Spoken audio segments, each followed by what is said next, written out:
तुझे गिरवाचे फरेला खावद पे ओह परसुगा मेढराय ओह परसुगा मेढराय। दोस्तों, छठ पर जैसे ही करीब आता है ये गीत अपने आप जुबां पर आ जाते हैं। हम खुद ब खुद इन गीतों को गुनगुनाने लगते हैं। जैसा कि आप जानते हैं कि छठ पर्व बेहद करीब है और छठ को महापर्व भी कहा जाता है।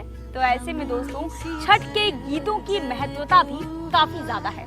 और महत्वता की बात तो अगर हम बाद में भी करें तो इन गीतों में एक अलग सी मधुरता है।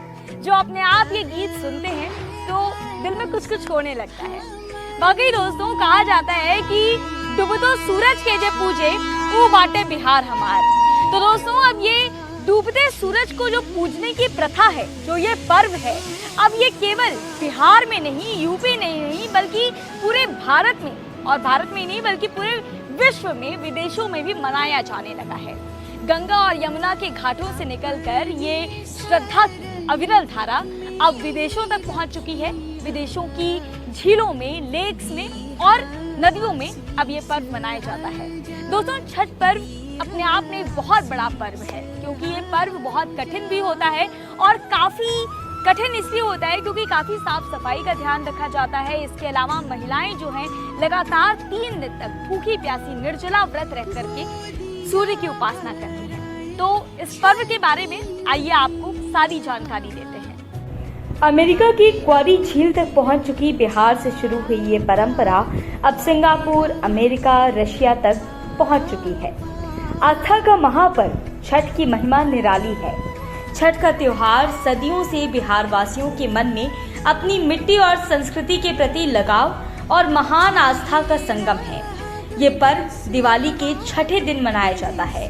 छठ या फिर षष्ठी पूजा कार्तिक शुक्ल पक्ष की षष्ठी को मनाए जाने वाला त्योहार है। नहाए खाए से शुरू होकर उगते हुए सूर्य को अर्घ देने तक का ये 3 दिन का ये व्रत सबसे कठिन व्रतों में से एक माना जाता है। अब क्या है कि ये व्रत भी 3 भागों में विभाजित होता है। पहला दिन नहाए खाए होता है, जिसमें महिलाएं सात्विक भोजन करती हैं और इसके साथ ही इस व्रत की शुरुआत हो जाती है। अगले दिन को खरना कहा जाता है। इस दिन भी महिलाएं लौकी की सब्जी, खीर और बिना चित्ती वाली रोटियां खाती हैं। इसके बाद अगले दिन पूरे दिन निर्जला व्रत रख करके महिलाएं शाम के ढलते हुए सूर्य को अर्घ देती हैं और फिर अगले दिन उगते सूर्य को अर्घ देने का इंतजार करती हैं। छठ को सिर्फ पर्व नहीं बल्कि महापर्व भी कहा जाता है। 4 दिनों तक चलने वाले इस पर्व में व्रती को लगभग 3 दिन तक व्रत यानी उपवास रखना होता है, जिसमें से 2 दिन तो वो निर्जला व्रत ही रखा जाता है। नहाए खाए, जिसमें महिलाएं नहा धोकर सात्विक भोजन करती हैं। उसके बाद दूसरे दिन को खरना कहते हैं, जिसमें व्रती सभी लौकी की सब्जी और बिना चित्ती वाली रोटी और खीर का सेवन करते हैं। अगले दिन बिना कुछ खाए पिए डूबते हुए सूर्य को अर्घ दिया जाता है और घाट पर बेदी बनाकर अगले दिन उगते हुए सूर्य को अर्घ देने का इंतजार किया जाता है। सूर्य की आराधना के इस महापर्व के पौराणिक कारण क्या है, ये ज्यादातर लोग जानते होंगे, ज्यादातर लोग इससे अवगत होंगे, लेकिन इस महापर्व के वैज्ञानिक कारण भी हैं। और आइए आज हम आपको बताते हैं कि इस पर्व को मनाने के पीछे वैज्ञानिक कारण क्या कुछ है। वैज्ञानिक नजरिए से देखा जाए तो षष्ठी के दिन विशेष खगोलीय बदलाव होता है। तब सूर्य की पराबैंगनी किरणें असामान्य रूप से एकत्रित होती हैं और इनके दुष्प्रभावों से बचने के लिए सूर्य की ऊषा और प्रत्यूषा के रहते जल में खड़े रहकर छठ व्रत किया जाता है।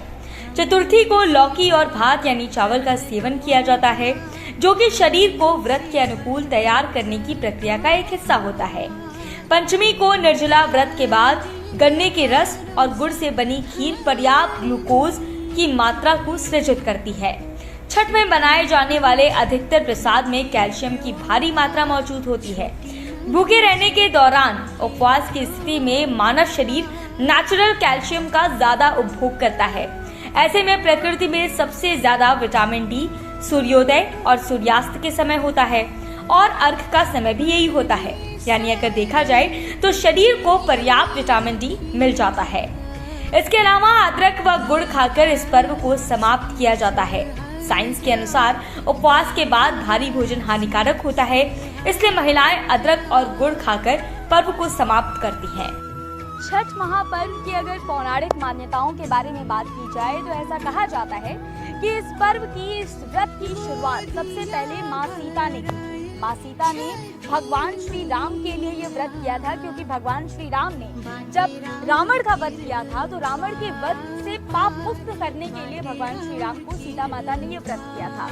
इसके अलावा अगर बात की जाए तो द्रौपदी ने भी इस व्रत को किया था। कहा जाता है कि जब पांचों पांडवों ने जुए में अपना राजपाट सब कुछ हार लिया, इसके बाद जो है वो द्रौपदी ने ये व्रत किया और इस व्रत में उन्होंने ये माना था, उन्होंने मनौती मांगी थी छठ माता से कि अगर उनके पतियों को ये राजपाट सब कुछ मिल जाता है तो इस व्रत को वो और बेहतर तरीके से करेंगी, क्योंकि इस व्रत को वो लगातार 6 दिन तक किया जाता है ये व्रत, और पूरी साज सज्जा के साथ, पूरी जो भी इसमें पूजन की विधि होती है उसके अनुसार उन्होंने ये व्रत किया था।